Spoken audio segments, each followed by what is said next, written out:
Hello everyone, welcome to Lost My Mind Found Cars. Today I'm here with Spike and his phenomenal Mightyboy. I saw this car at the Summermnats last year and fell in love with it, so I was stoked when Spike said he's keen to come and do a video. So thank you, man, it's good to have you. Yeah, no worries. Tell me about this beast. It's a Suzuki Mightyboy, 1985. The whole thing was built in my shed in 12 months, a couple years ago. It's got a 13B rotary, a full chassis, 4-link suspension. Recently put airbags in it. It's just to get it a bit lower. It's got a full cage. It's a manual. It's got 335 rear tyres for drags, but I haven't sent it down the quarter mile yet. That's the only thing left sort of to do on it. So recently put a body kit on it. Yeah, everything's custom. It's got a new dash I made, a hydraulic handbrake, pretty much custom everything because you can't buy parts for these cars, so you just have to make everything. Fuel cell in the back, perspex hard lid. Yeah, that's pretty much what you're looking at. Any idea of power output? It was, I think, off the top of my head, I think it was about 180 horsepower, between 180 and 190 horsepower at the wheels. And what do you reckon it weighs about? About 700, I'd say. About 700 flat. Is it an absolute handful to drive? Yes, with skinnier tyres on the back, it tries to spin around a lot, so it's very it's hard to drift. It's very it likes to spin because the wheelbase is so short. So the bigger tyres are obviously better, but they're not for doing skid events and stuff. So And this truly is, as I said, when I saw it at the Summermnats, it stood out.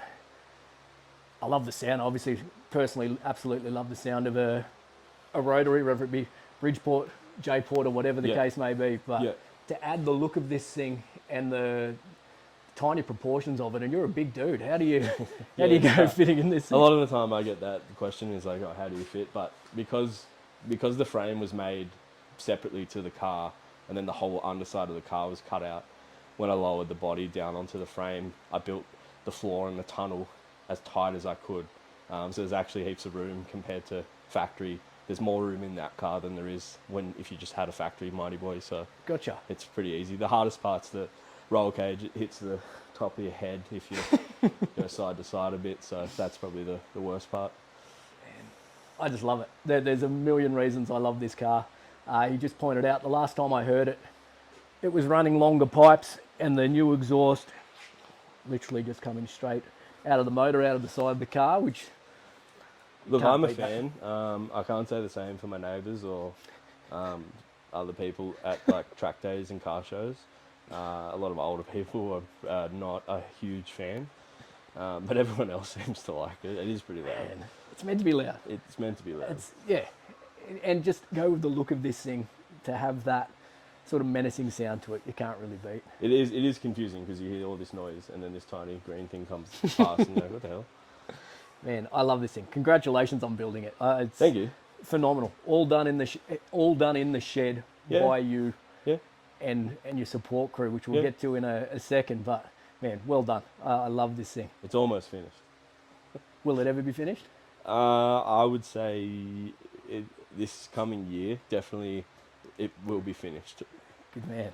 So Spike was telling me came second in People's Choice at the Summermnats last year, which is no mean feat at all, considering the quality of cars there, considering, I guess, what you're going up to in a traditional Summermnat sense of big muscle cars like this. Yeah, it's unusual. It's not a Tirana, so very out of place. I think the car we were next to was a blue Tirana, and their wheels were worth more than the whole entire build of this car. So it goes to show, sort of, you don't have to spend heaps of money to have a cool car, which is I think the whole point of building the car. Honestly, and obviously cars are personal opinion, but to me, this is cooler for multiple reasons. Like, I only just met Spike today, and he's already told me a bit of the story, which hopefully he shares a little bit with you guys. But in terms of coolness, this is so far out of the box that it creates its own style. Like, I would hope that as long as people see it and go, that's cool, that's sort of the whole reason I built it. Awesome. As long as the next generation and kids sort of see it and go, oh, that's cool, I want to build a car like that, or I want to have a car like that, then hopefully that drives more younger enthusiasts into the car scene. Because if you just show them a bunch of six-figure rolling shells like RX2s or Kingswoods or Moneros or Tiranas, like it's unobtainable. So at least something like this, it's like you don't have to spend heaps. As long as you just plug away in the shed by yourself, you can get things done. You don't have to spend heaps of money. So hopefully it doesn't make them feel like it's unobtainable like some of the other cars do. How many hours on YouTube did you spend? Do you think, Oh, that's a good watching question. and learning? A lot, yeah. Probably, I don't know, maybe 5 hours a day, every day. Just running out of data. Pretty much, yeah, yeah. Oh, there's just, I mean, there's heaps. If you don't know what you're doing, there's always a video. Someone sort of tries to explain it. I think building the chassis and getting like the angles for the forelink and the front suspension and the gearbox and the driveline angle, getting that all correct and assembling it is sort of the hardest part. Yeah. And there's no. Whereas a lot of other cars where they're converting from leaf spring to full link or something like that is a lot easier because there's either like a video showing here's where you cut and put this bar in, whereas this it's like there is nothing, so you start with nothing and have to just build a frame from scratch. Yeah, I don't imagine there's many people who've built a frame for a Mightyboy. No, there's definitely, I'd say there's at least 4. So it's not the literal it's not tens of heaps. thousands that you're going to get. No. But I'm sure those guys had the same problem, so I mean, maybe someone should start writing an article on how to do it. But man, that's awesome. each of us did it a different way, so I'm happy that it ended up working. I love it. Tell me, man, what does this car mean to you, Spike? I guess the whole point was to sort of build something cool, make it not expensive, and show it off so people liked it. Getting mates and support to come and help build the car. So it was a lot of me and my dad sitting on the couch like doing was it Pythagoras and C squared, A squared, B squared triangles to work out angles of stuff. Like if you ever do trigonometry at school, remember it because you'll need it if you ever If you want to build a car. If you want to build a car, everything's a triangle. That's what you need to know. So yeah, doing that, having dad help out and then having mates come and help out. It was just a sort of I don't know. It was more of a space where people can just come hang out and talk shit and put some effort into a car if they wanted to. But if they didn't want to, they can just sit on the couch and hang out. Did you find that when you were working through the build and obviously so much to do, that it was a bit of an escape for you to come into the shed and spend time with those people doing something you love? I think yeah. Initially, yes, it was good because you could just come hang out with like friends and family and sort of just fiddle away. By the end of it became the opposite. When there was like a tight deadline trying to finish, the escape was not being in the shed, like not having any sleep and trying to get things done. It was like I need to go inside and have a nap or just like do something else, take a break. So it started out like that, and then the closer you get to the deadline, the more it's like, oh, I don't want to be in the shed because like you got to get it done, and sometimes there's just not enough time. But I think leading up to Summermnats to unveil it, there was about a week. I probably slept 3 hours. So it was by the time we got to Summermnats and they were asking me questions, I can't even remember what was going on. Just cooked. 'Cause I was like, I'm half asleep. So, but the advantage is, I got it there, and the support definitely helped me get it there.